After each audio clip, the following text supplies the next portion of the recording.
tahun dengan demikian mereka secara otomatis lulus P3K. Demikian Bapak Ibu sekalian yang kami hormati, selanjutnya saya mohon izin untuk membacakan hasil laporan singkat RDP ini. Mohon ditayangkan. Saya akan bacakan dulu nanti kalau ada perbaikan dan revisi dari Bapak Ibu sekalian nanti setelah saya bacakan secara keseluruhan. Laporan singkat rapat dengar pendapat umum RDPU Komisi 10 dengan Aliansi Penyelenggara Pendidikan Indonesia dan seterusnya. Saya langsung bacakan di kesimpulan. Kesimpulan garing keputusan.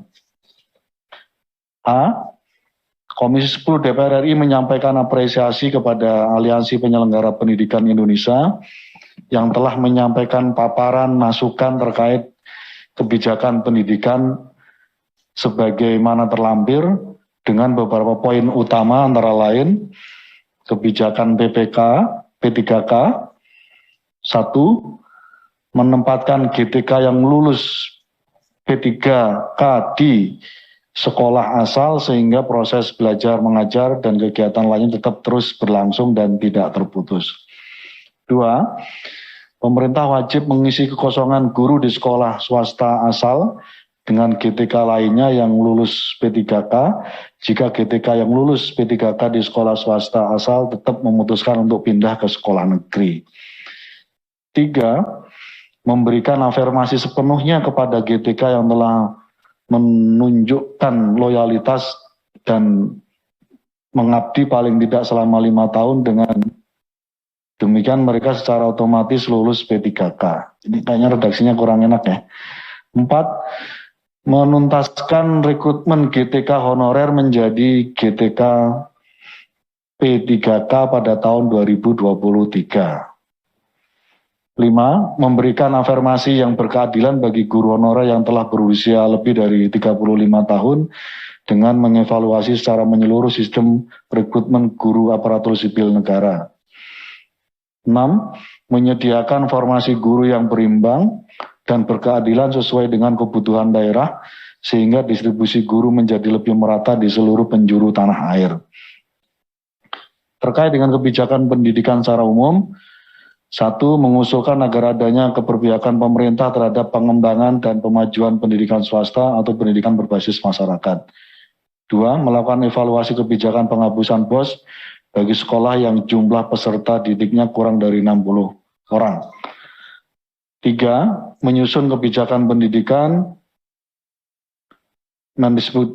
Mendikbudristek RI harus melibatkan para pemangku kepentingan pendidikan. Saya langsung ke poin B.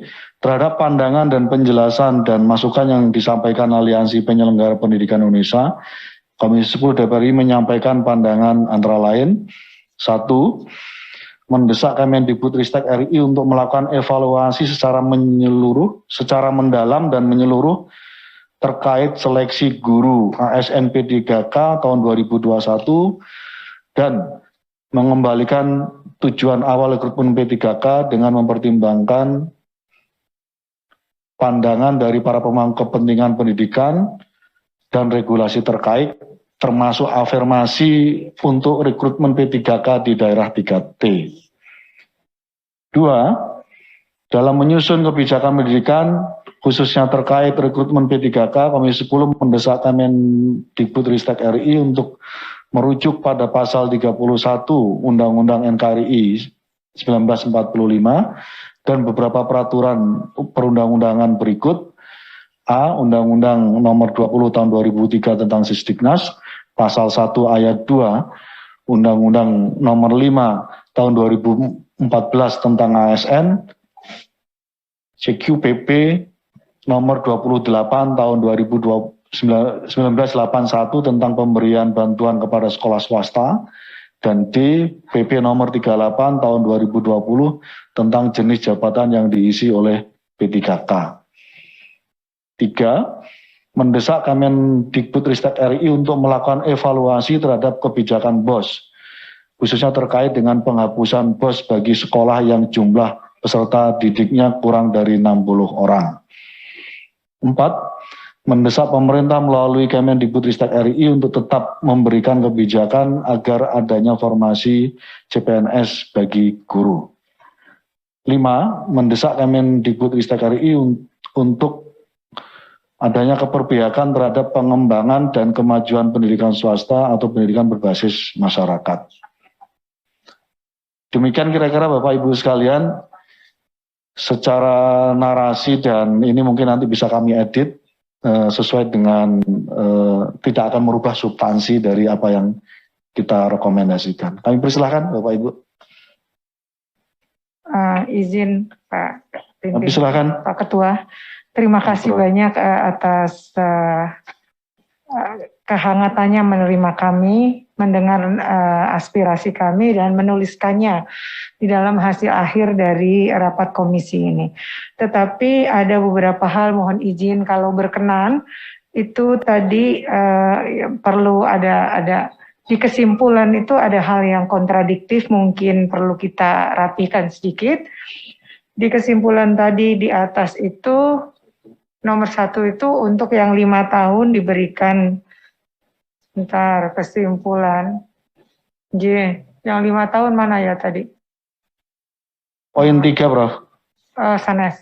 Di atas yang 5 tahun, nah itu. Memberikan afirmasi pada 5 tahun, dengan demikian mereka otomatis. Nah itu bertentangan dengan nomor 5.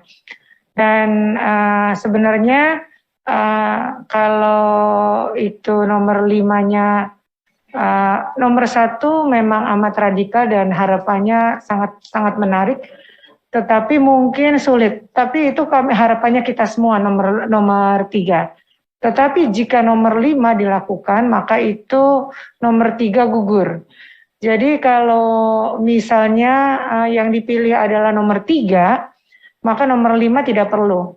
Tetapi jika yang dipilih nomor 5, maka sebenarnya bukan tadi seperti Pak Mujib tadi sampaikan.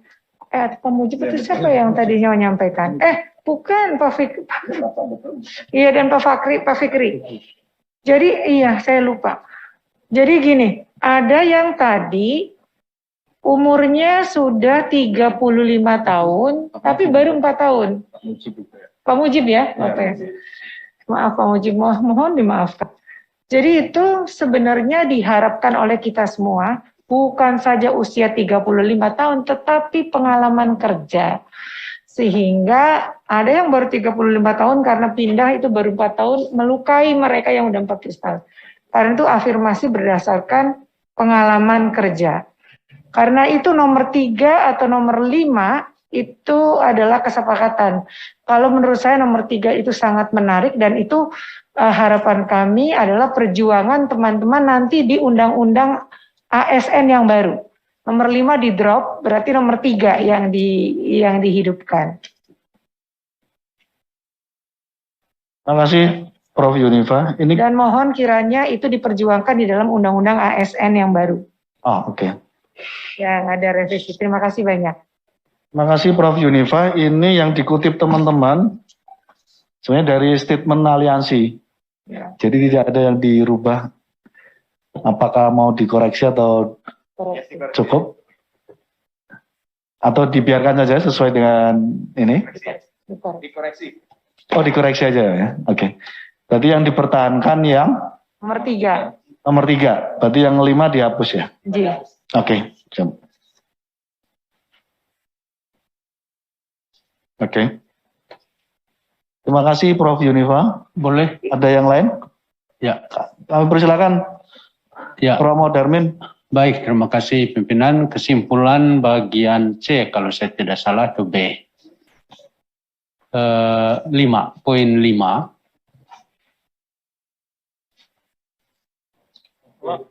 B5. B5. Ya. Oke. Oke. Ya. Mendesak Kemendikbudristek RI untuk adanya keberpihakan terhadap pengembangan dan kemajuan pendidikan swasta atau pendidikan berbasis masyarakat. Saya kira juga tadi ada diskusi bagaimana supaya ini bisa sungguh-sungguh menjadi komitmen Kemendikbud menghidupkan kembali direktur sekolah swasta. Oh, oke. Ya, jadi ditambahkan di situ. Terima kasih. Terima kasih Romo Darmin. Kita langsung masukkan itu dengan menghidupkan direktorat ya. Direktorat Pendidikan Swasta. Oke, siap. Ada tambahan lain lagi, Bapak Ibu? Atau cukup? Sebenarnya ini ada aspirasi betul yang bolak-balik disampaikan kepada saya. Ini ada guru-guru yang disebut guru SPK, sekolah berbasis kerjasama. Zaman sebelumnya ada RSBI. RSBI kemudian dihapuskan. Jadi ketika dihapuskan, mereka itu dikategorikan sebagai SPK. Nah, jumlahnya sebenarnya tidak banyak. Tapi guru SPK ini dianggapnya adalah guru yang sudah memiliki kesejahteraan yang baik. Padahal banyak di antara mereka itu yang gajinya di bawah UMK. Dan ini sekolah swasta banyaknya. Nah, itu di stop tunjangan profesinya. Padahal di dalam Undang-Undang Guru dan Dosen, siapapun mereka yang sudah lulus sertifikasi dan mengajar sesuai dengan sertifikat pendidiknya, wajib dibayar tunjangan profesi. Dan ini di stop hanya berdasarkan SK dari Sekjen. Betul. Yeah. Sekjen Kemdikbud. Mohon agar dikembalikan, Jin. Terima kasih. Itu sampun kita akomodir dan sudah ada laporan singkatnya terkait dengan penerimaan kami terhadap teman-teman guru SPK. Sampun ada ininya, Bu Prof. Bisa dibayar. Pak Fikri kemarin dulu sudah sempat diterima? Sempat diterima Bu Prof. Jin. Nanti saya baca filenya ya. Jin. Nanti saya baca. Kasihan Pak, kasihan sekali mereka. Betul. Peristiwa waktu itu kesimpulannya tetap kita minta tunjangan profesinya tetap harus dibayarkan oleh pemerintah. Dan kita minta supaya surat edaran dari Sekjen dicabut. Iya. Siap. Terima kasih. Bapak Ibu cukup? Cukup. Kami persilakan, ya Ervin. Terima kasih. Jadi di kesimpulan sebenarnya nomor 1 dan 2 ini juga kontradiktif. Jadi kalau menurut saya ya nomor 1 saja itu, supaya tidak ada ruang bagi Kemendikbud untuk kemudian benar-benar menarik guru-guru swasta yang memang berkualitas. Kalau yang nomor 2 ini masuk kan Kemendikbud punya peluang narik kemudian ganti, dan gantinya belum tentu. Ya, meskipun ini tadi disampaikan juga dari kami, tapi menurut saya tidak dimunculkan di kesimpulan yang poin 2. Kalau saya itu harga mati itu nomor 1 itu. Jadi tidak ada lain. Terima kasih. Saya persilakan, apakah disetujui? Nah, kalau disetujui saya kira tolong dihapus ya yang di poin supaya bulat. Oke. Cukup Bapak Ibu? Cukup. Terima kasih. Sekali lagi kami aturkan atas terselenggaranya pelaksanaan RDPU dengan cukup luar biasa. Terima kasih kepada semuanya, Bapak Ibu sekalian. Pas waktunya ini, karena itu tanpa saya rangkum semuanya, nanti akan kami edit lagi terkait dengan laporan singkat ini. Atas nama pimpinan dan Komisi 10 mengaturkan terima kasih yang tidak terhingga kepada pengurus besar PGRI, LP Ma'arif, PBNU, Majelis Dikdasmen PP Muhammadiyah, Perguruan Persatuan Taman Siswa, Majelis Nasional Pendidikan Katolik, Majelis Pendidikan Kristen Indonesia. Sekali lagi kami aturkan terima kasih yang tidak terhingga. Dengan baca Alhamdulillah bersama-sama, kita tutup rapat RDPU pada sore hari ini. Alhamdulillahirrahmanirrahim. Assalamualaikum warahmatullahi wabarakatuh.